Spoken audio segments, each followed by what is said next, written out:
How to unhide comments on Instagram. Firstly, open App Store or Google Play Store on your device. Go to the search bar and search for Instagram. Look for any updates that may be available for Instagram. If you see any update option, click on it to update your app.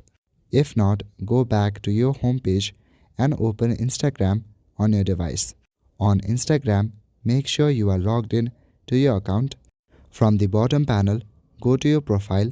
On the profile section, under post, select the post where you would like to unhide comments. On the post, click on the comment icon. On the comment menu, as you can see, it says see hidden comments.